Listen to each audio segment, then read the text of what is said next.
నా కాడికి వచ్చేసరికి మట్టి కూడా ముందుకేసేస్తుందండి ఆయన. శాతకాలం అయిపోయినా అనవసరంగా సేద్యం చేసి తప్పు చేస్తున్నానేమో అనిపిస్తుంది.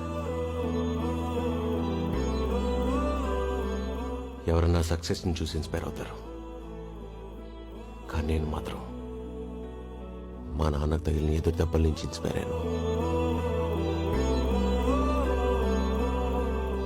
ఆ రోజు నువ్వు నలుగురికి తిండి పెట్టి పని చేస్తున్నావు, నువ్వు ఏ తప్పు చేయట్లేదు నాన్న అని గట్టిగా అరిచి చెప్పాలనిపించింది. కానీ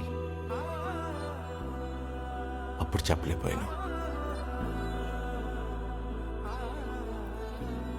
కానీ ఇప్పుడు ఇక్కడ గట్టిగా గర్వంగా చెప్పాలనుంది.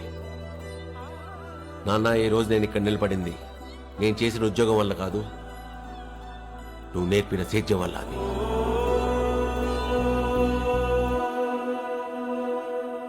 ఆయన నడిచిన మట్టిలోనే నేను నడిచాను.